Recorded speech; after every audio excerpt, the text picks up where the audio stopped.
Mummy papa को लेके आज मैं निकल गया था उनके आई का चेकअप कराने के लिए। पापा जी और मम्मी दोनों की ही आंखों का चेकअप कराना है।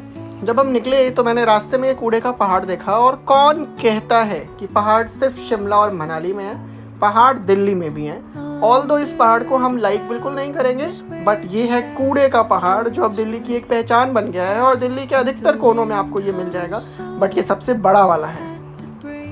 जब हम दिल्ली के गलियों में आते हैं तो वो तो फिर भी थोड़ी सुंदर लगती है, और उसे पार करने के बाद हम पहुंच गए थे हॉस्पिटल, जहां पहले मम्मी और पापा दोनों की आंखों में दवाई डाल दी गई, जिससे मम्मी को कुछ दिखना बंद हो गया था। आपको मैं अगर ये हॉस्पिटल दिखाऊं तो यहाँ बहुत सारी बड़ी बड़ी मशीन्स हैं, बहुत सारी एडटेक एडवांस मशीन्स हैं।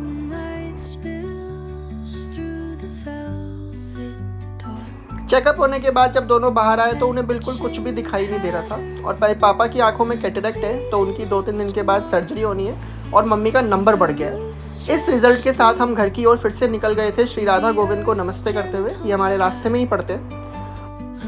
घर पहुंचने के बाद मैंने शुरू किया था वो जो प्लांट्स हम लेकर आए थे, जिसको आपने मेरे लास्ट ब्लॉग में देखा होगा, प्लांट नर्सरी विजिट वाले ब्लॉग में। वहाँ से हम 2 प्लांट्स लेकर आए थे, जिसमें से एक तो मम्मी ऑलरेडी लगा चुकी थी, दूसरा पेंडिंग था, तो मैंने उसे लगाना शुरू किया। और ये मोगरा का प्लांट है। I show you the flower photo कि ये कैसी फ्लावरिंग करता है, और इसमें बहुत अच्छी खुशबू आती है। One of my favourite plant है। तो बस उसको लगाना शुरू किया मैंने। और ये रेड सॉइल में होता है मोगरा, तो हमें रेड सॉइल के साथ प्लांट कभी भी नहीं लगाना चाहिए, क्योंकि रेड सॉइल बहुत ज़्यादा स्ट्रॉन्ग हो जाती है जब उसे पानी कम मिलता है, जिससे रूट्स ब्रीथ नहीं कर पाते और बाद में मर जाते हैं। तो आप पहले बहुत ईजिली रूट्स को ऐसे प्लांट को डायरेक्टली पानी में रखो, और सारा रूट सिस्टम आपको दिखने लगेगा, पूरा रूट सिस्टम बाहर आ जाएगा। फिर आप उसे normal garden soil plus cow dung compost या वर्मी कंपोस्ट के साथ मिक्स करके बना सकते हैं और उसमें लगा सकते हैं। प्लांट्स की प्रूनिंग करना भी बहुत इंपॉर्टेंट है। प्रूनिंग करने का मतलब होता है उनकी एपिकल मेरिस्टेम को कट कर देना, यानी कि जो उसकी ग्रोइंग टिप्स होती है, जो ऊपर की टिप्स होती है, उन्हें कट कर देना। तो मैंने यहाँ वही करना शुरू किया। मैंने सारे प्लांट्स की प्रूनिंग करनी शुरू करी। और ये जो आपको फ़ोटोज़ दिख रही है, इनमें आपको कुछ ये हाइब्रिड रोज़ दिखेंगे, जो एक ही रोज़ के पौधे में बहुत 2 रंग के रोज़ के फूल आते हैं, 2 कलर के। वो हाइब्रिड वेराइटी है। वाइट रोजेज़ हैं मेरे पास। और अगर आप वो देखोगे हिबिस्कस, तो white hibiscus, pink hibiscus, double layered, single layered, red hibiscus, orange hibiscus, total 7 hibiscus and 5 types of roses हैं।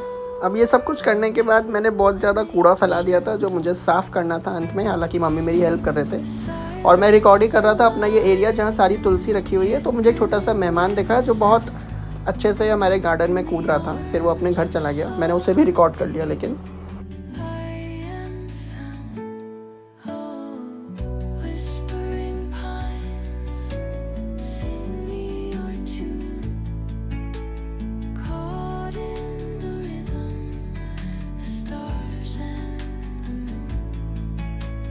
Teach me